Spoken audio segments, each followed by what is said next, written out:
नमस्कार दोस्तों, एक बार फिर से आप सभी का मैं स्वागत करता हूं हमारे इस नए वीडियो में। दोस्तों, हरियाणा का जो चुनाव है ख़त्म हो चुका है। नतीजे कल आ जाएंगे 8 अक्टूबर को।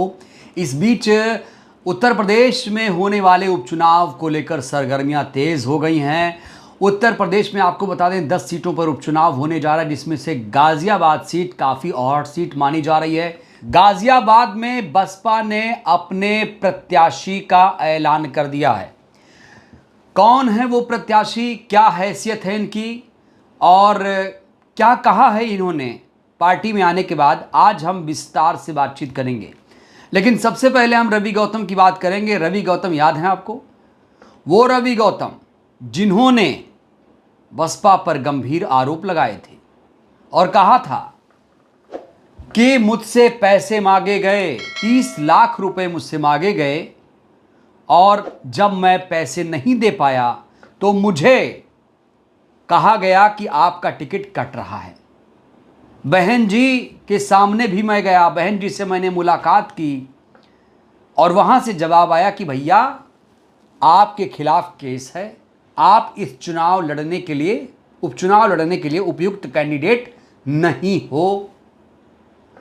इसके जवाब में रवि गौतम ने कहा था कि भाई ये जो केसेस हैं ये सामाजिक केसेस हैं। आपको बता दें कि कथित तौर से रवि गौतम को गाज़ियाबाद उपचुनाव का प्रभारी बनाया गया था बसपा की तरफ से। आमतौर पर यह माना जाता है कि उपचुनाव का जो प्रभारी होता है वही प्रत्याशी होता है। जैसे ही इनका टिकट कटा, इन्होंने एक सभा बुलाई, लोगों के सामने बड़ा ऐलान किया, आरोप भी लगाए। इन्होंने ऐलान करते हुए कहा कि अब मैं गाज़ियाबाद सीट से निर्दलीय ही चुनाव लड़ूंगा। हालांकि मैंने भी इनसे बातचीत की थी कि क्या किसी पार्टी में जाएंगे, एएसपी में जाएंगे, चंद्रशेखर आज़ाद के साथ जाएंगे। तो इन्होंने कहा था नहीं, हमारे पास युवा शक्ति दल है और हमारी सामाजिक संस्था भी है और मैं बसपा में 15 साल से जुड़ा हुआ हूँ। मैं अब निर्दलीय ही चुनाव लड़ूंगा और जो बहुजन समाज है वो इनके साथ है, ये भी इन्होंने दावा किया था। जब इन्होंने सभा बुलाई थी तो वहाँ पर कुछ लोग भी इनके समर्थन में नारेबाजी कर रहे थे। तो अब गाज़ियाबाद से रवि गौतम का टिकट कटने के बाद गाज़ियाबाद से बसपा ने अपने उम्मीदवार के नाम का ऐलान कर दिया है।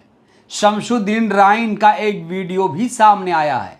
ऐलान होने के बाद उन्होंने क्या नारा दिया है वो भी मैं आपको वीडियो के अंत में दिखाऊंगा। तो आज की सबसे बड़ी खबर यह है कि गाज़ियाबाद से बसपा ने पीएन गर्ग को अपना प्रत्याशी बना दिया है। इनका पूरा नाम है परमानंद गर्ग। वैश्य समाज से आते हैं गर्ग साहब और अब गर्ग साहब ही गाज़ियाबाद से बसपा के प्रत्याशी होंगे। याद करिए, बीजेपी के विधायक अतुल गर्ग जब चुनाव जीते, लोकसभा का इलेक्शन जीता इन्होंने, तो ये सीट खाली हुई, तो इसलिए यहाँ पर उपचुनाव होने जा रहा है और गर्ग ही प्रत्याशी बसपा ने यहाँ से उतारा है। अब बड़ा सवाल, कौन है गर्ग? परमानंद गर्ग आखिर हैं कौन है, इस पर थोड़ी चर्चा करनी बहुत ज़रूरी है। उसके बाद इनका बयान भी दिखाएंगे, हम आपको सुनाएंगे। आपको बता दें, परमानंद गर्ग इससे पहले समाजवादी पार्टी के नेता थे। इन्होंने समाजवादी पार्टी पर वैश्य समाज की अनदेखी का आरोप लगाया। आपको बता दें कि गाज़ियाबाद में नगर निकाय चुनाव होने वाले थे और महापौर पद के लिए उनकी पत्नी नीलम गर्ग को समाजवादी पार्टी ने उम्मीदवार बनाया था, लेकिन मौके पर ऐन वक्त पर प्रत्याशी बदल दिया गया था। ये भी एक बड़ा कारण है जिसकी वजह से जो परमानंद गर्ग हैं इन्होंने खुद को समाजवादी पार्टी से अलग कर लिया। यही नहीं, 2022 के विधानसभा चुनाव के दौरान इन्होंने समाजवादी पार्टी ज्वाइन की थी। इससे पहले ये कांग्रेस के नेता हुआ करते थे। तो कई सारी पार्टियों में ये रह चुके हैं। कांग्रेस में थे, फिर समाजवादी पार्टी में आए, अब बसपा में आए, अब इनको टिकट भी मिल गया है।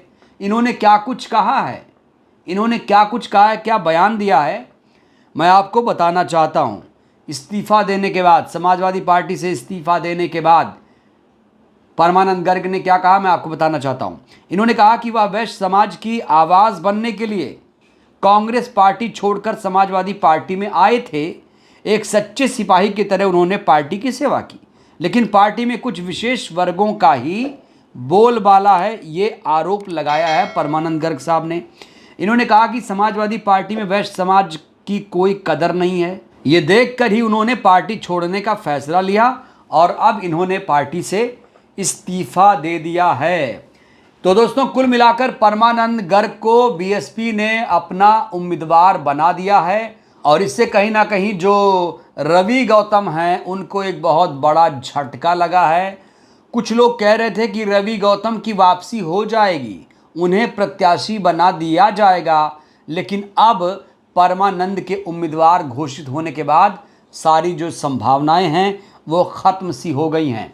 इस बीच शमसुद्दीन राइन का एक वीडियो वायरल हो रहा है, मंच पर नज़र आ रहे हैं परमानंद गर्ग के साथ, और वो कह रहे हैं कि अब हिंदू मुसलमान नहीं चलेगा, बहुजन हिताय बहुजन सुखाय का नारा देते नजर आ रहे हैं। आइए आपको दिखाते हैं वो वीडियो जिसमें राइन नारे लगाते हुए नजर आ रहे हैं। देखिए, बहुत खुश भी नजर आ रहे हैं।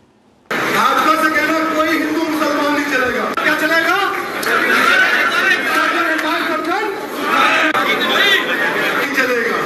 भाजपा से कहना कोई हिंदू मुसलमान नहीं चलेगा। क्या चलेगा? तो सुना आपने, शमसुद्दीन राइन साहब बहुत ज़्यादा खुश नज़र आ रहे हैं और ऐसा लग रहा है कि उनको बढ़िया प्रत्याशी मिल गया है, जो वो चाहते थे उनको वो सब मिल गया है। और ये वही राइन हैं जिन पर रवि गौतम ने गंभीर आरोप लगाया था। हालांकि अब बसपा के तमाम नेता ये कहने लगे हैं कि भैया जिसको टिकट नहीं मिलता है वो आरोप लगा के चला जाता है। कई सारे गंभीर आरोप लगाए थे। हालांकि राजकुमार गौतम को पार्टी से निकाला गया इसी आरोप के बाद, और माना जा रहा था कि बहुत सारे नेताओं पर गाज गिरेगी, लेकिन फिलहाल ऐसा कुछ नज़र नहीं आ रहा है। बहन जी इस समय हरियाणा के नतीजों पर नज़र गड़ाए हुए हैं।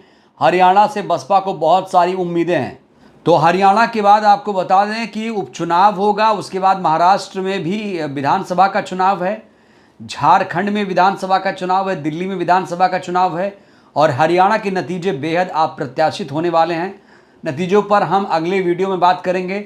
बहरहाल परमानंद गर्ग को जिस तरीके से बीएसपी ने अपना कैंडिडेट बनाया है, क्या लगता है ये रवि गौतम से ज़्यादा प्रभावशाली हैं? रवि गौतम और परमानंद गर्ग में अगर तुलना किया जाए तो आपके हिसाब से दोनों में से अगर आप देखेंगे तो सबसे अच्छा प्रत्याशी आपके लिहाज से कौन लग रहा है? और रवि गौतम ने जिस तरीके से वसूली के आरोप लगाए थे, उनके आरोपों में कितना दम है? क्या परमानंद गर्ग रवि गौतम से अधिक लोकप्रिय हैं? और क्या ये गाजियाबाद विधानसभा के उपचुनाव में कमाल कर पाएंगे? अपनी प्रतिक्रिया आप लोग ज़रूर दीजिए। बहुत बहुत धन्यवाद, शुक्रिया।